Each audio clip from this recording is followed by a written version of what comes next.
Everyone, hello standard fourth. इस sessions में हमें डिस्कस करना था काइंड्स ऑफ सेंटेंसेस। देखते हैं फर्स्ट टाइप क्या है, डिक्लेरेटिव सेंटेंसेस यानी कि विधान वाक्य। अ sentence that make a statement is a called a declarative sentence. Its and with the full stop. यानी कि डिक्लेरेटिव सेंटेंस का मीनिंग ये है कि जो वाक्य में at the end of the sentence full stop हो। Simple. There are flowers around the school. I would say that my favorite fruit is apple. My favorite fruit is mango. I like to play cricket. तो ये से सारे विधान वाक्य। Interrogative यानी कि जिसमें क्वेश्चन मार्क हो। A sentence that asks questions is called an interrogative sentence. It ends with a question mark. Simple. Do you like songs, क्या तुम्हें गाने पसंद है। Can you find my pen, क्या तुम मेरी पेन ढूंढ सकते हो। तो ऐसे सारे। अब देखते हैं इम्पेरेटिव सेंटेंस यानी कि आज्ञा करना, रिक्वेस्ट करना। A sentence that express a command, request or an advice is called an imperative sentence. It's end with the full stop. यानी कि इम्पेरेटिव सेंटेंस क्या होगा कि रिक्वेस्ट होगा, कोई कमांड होगा। Please give me a pen, request हुई। Command देखो, give me a glass of water, मुझे एक गिलास पानी चाहिए। तो ये क्या है, command. You should do a exercise daily, यानी कि तुम्हें रोज डेली एक्सरसाइज करनी चाहिए। You should do exercise daily, advice है। एक्सक्लेमेटरी देखो, a sentence that express a excitement और सम और strong feeling is called a exclamatory sentence. Its and with an exclamation mark, यानी कि एक्सक्लेमेटरी सेंटेंस जिसको आप उद्गार चिन्ह वाले वाक्य, यानी कि जिसमें हम सरप्राइज हो जाते हैं। ऐसे what a dirty place it is, कितनी गंदी जगह है। देखो व्हाट अ डर्टी प्लेस। फिर देखो Bravo, you played wonderfully like that. तो देखो ये एक्सप्लेनेशन मार्क है।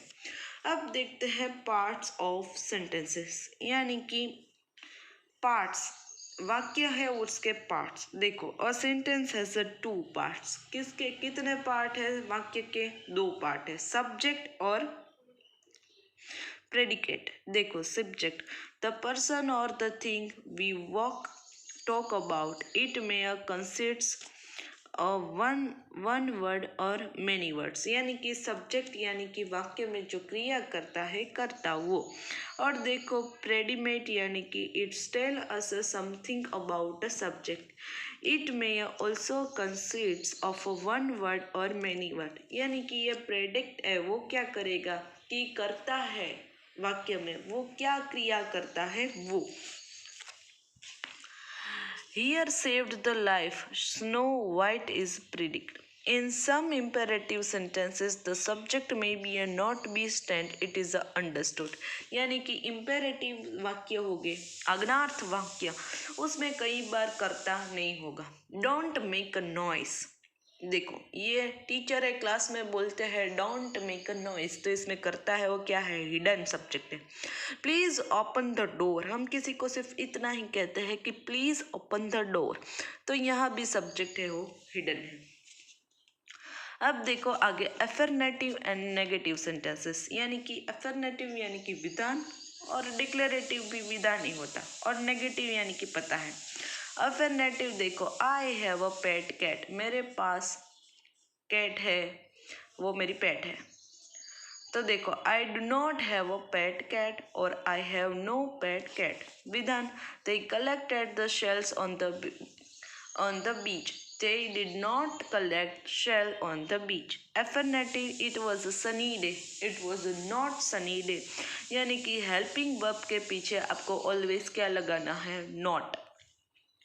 Affirmative, I have done my homework, I have not done not my homework. देखो the affirmative sentences are positive, यानी कि ये अफर्मेटिव सेंटेंस है वो क्या हो गए, पॉजिटिव हो गए, यानी कि उसमें नॉट नहीं होगा। They tell us the subject of the sentence is a does और हैज।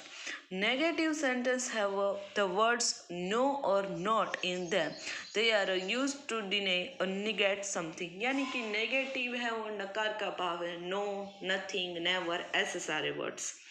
फॉर एग्जाम्पल देखो affair, affirmative sentences, yes I have, तो नेगेटिव में क्या होगा, no I haven't.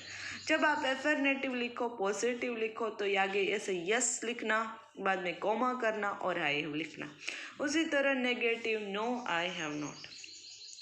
We have to add a helping verb in some affirmative sentences to change them into a negative sentences। यानी कि affirmative sentences में हमें negative form में डालने के लिए हम कई सारे हेल्पिंग वर्ब का इस्तेमाल करते हैं, यानी कि सहायकारी क्रियापद। We love watching a cartoon serial on TV। We do not love watching a cartoon serial on TV। तो ये do not है वो क्या है, हेल्पिंग वर्ब है, और ये don't है वो एक्चुअली ये do not का शॉर्ट फॉर्म है।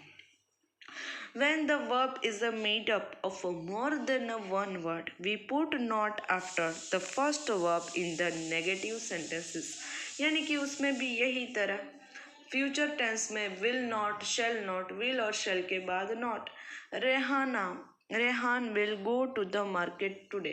Rehan will not go to market today. अब देखते हैं आगे। देखो, डिक्लेरेटिव एंड इंट्रोगेटिव सेंटेंस। अब है विधान और प्रश्नार्थ वाक्य। Read the following pair of a sentence. Declarative जो हमने पढ़ा, I am going to attend a party, मैं पार्टी अटेंड के लिए जा रही हूँ। उसी तरह इसको आपको इंट्रोगेटिव में चेंज करना है, तो कुछ नहीं करना है, इस एम यानी कि जो हेल्पिंग वर्ब है उसको आगे ले लेना है और बाद में करता, और फिर एज इट इज और question mark. Am I going to attend a party. फिर देखो दूसरा, you can hear a train whistle. Can you hear a train whistles? Simple. Declarative, जोइबा इज 10 years old। इज जोइब 10 years old? The declarative sentences say or state something, they end with the full stop। वो हमें पता है कि declarative में क्या है, फुल स्टॉप। तो इंट्रोगेटिव में क्या होगा, question mark. Interrogative sentence ask questions, they end with a question mark। अब देखो आगे, we can change a declarative sentence into an interrogative sentence by changing the order of the words. यानी कि इस तरह भी आप विधान को इंट्रोगेटिव में चेंज कर सकते हो। Boxer is your pet dog.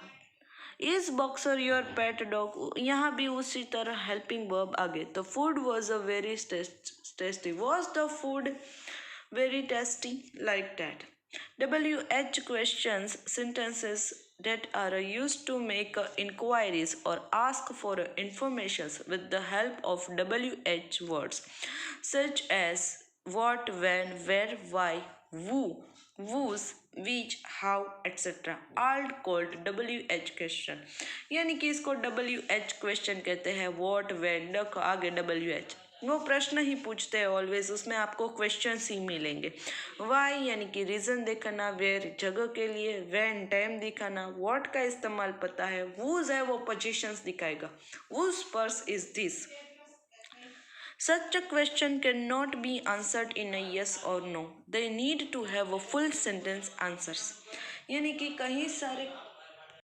कि कई सारे क्वेश्चन ऐसे हो गए जिसके आंसर में आप केवल यस और नो नहीं लिख सकते, बल्कि आपको फुल आंसर देना पड़ता है। देखो question, what is your father?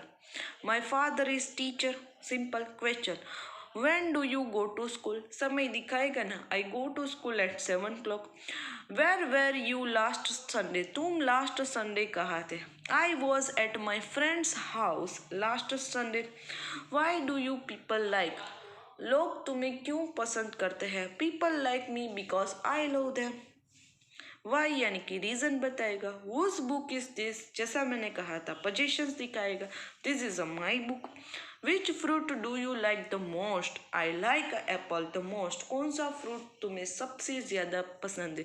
Which fruit do you like the most? तो I like the apple, I like apple the most. उसी तरह तो यहाँ देखो चैप्टर बहुत ही ईजी है, इस चैप्टर का एक्सप्लेनेशंस होता है कंप्लीट। अब देखो exercise time. Exercise A, read the sentence given below and write what kind of sentences they are. यानी कि ये कौन सा टाइप है वो। How are you, Interrogative. She has won the spelling quiz. Declarative. Please allow me to participate in the function. Imperative. You should not to stranger. Imperative. Go and shut the door. Imperative. I will not come to school tomorrow. Declarative. How beautiful the house is. Exclamatory. Have you appealed the dance for the DID यानी कि dance India dance question mark. तो यहाँ होती है exercise ए complete. जब हम next sessions में मिलेंगे तब इस चैप्टर की एक्सरसाइज कंटिन्यू करेंगे। So till then have a nice day to all.